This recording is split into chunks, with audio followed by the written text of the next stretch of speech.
Your gas bill just got more expensive. Your groceries might too. And the reason isn't just about supply and demand. It's about geopolitics and how it's forcing the Federal Reserve to keep interest rates high.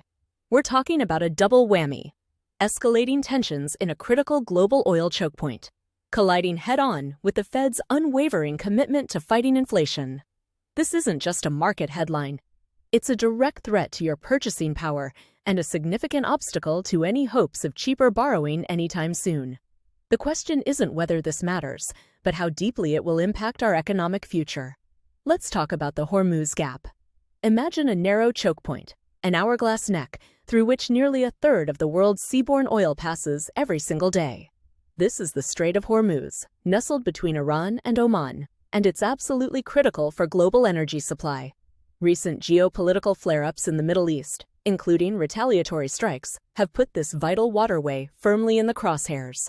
Any disruption, any heightened risk to shipping through this strait immediately sends jitters through the oil markets.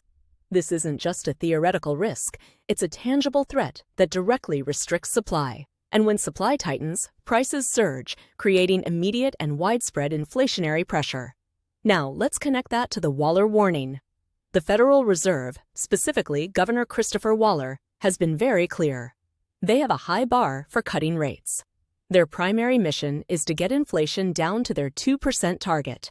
And they won't pivot until they are absolutely certain that inflation is sustainably heading in that direction. Now, add a sudden geopolitically driven spike in crude oil to that equation.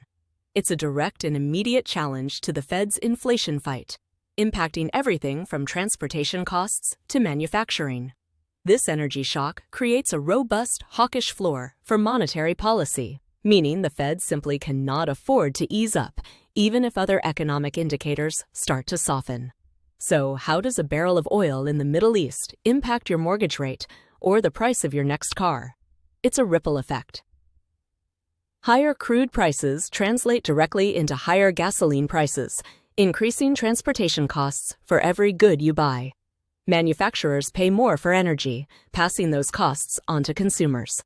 This persistent inflation erodes purchasing power, making households feel poorer and demanding higher wages, which can then create a wage price spiral. This forces the Fed's hand, demanding a firm, sustained monetary response to quell those inflationary expectations. In turn, higher interest rates make borrowing more expensive across the board, dampening economic activity and potentially weighing on risk assets like stocks, bonds, and even crypto. We've seen this play out before, and the lessons are stark. Think back to the 1970s. A series of energy shocks then fueled rampant inflation, forcing the Federal Reserve into aggressive tightening cycles that ultimately led to painful recessions.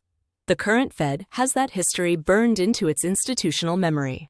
They understand that letting energy-driven inflation run hot is a dangerous game, one that can quickly unravel decades of price stability efforts. This isn't just a temporary blip they can afford to ignore. It's a structural challenge to their mandate. That historical context is precisely why the Fed is so incredibly sensitive to these types of external shocks, making them even more resolute in their hawkish stance today. From here, there are a few key things to keep your eyes on. First, watch the Strait of Hormuz itself. Any de-escalation, or crucially, any further intensification of tensions, will directly impact global oil prices. Second, monitor crude oil prices closely. Are they just spiking temporarily, or are they sustaining higher, elevated levels for weeks or months? Persistent elevation is what truly worries the Fed. Third, listen intently to the Fed. Pay close attention to rhetoric from key governors, especially Waller, and how they acknowledge these new inflationary headwinds in their forecasts and public speeches. And of course, keep a sharp eye on core inflation data, as this is ultimately what drives their policy decisions. The bottom line is that global geopolitics are now a direct and powerful force shaping monetary policy. The Hormuz Gap isn't just a distant headline, it's widening the Waller warning, ensuring that the path to lower rates just got significantly longer and bumpier. This means a sustained period of higher energy costs and likely higher borrowing costs for all of us. Understanding these interconnected forces is crucial for navigating the markets ahead. For a deeper dive into these dynamics and what they mean for your portfolio, head over to Korra, Finance for my full written breakdown.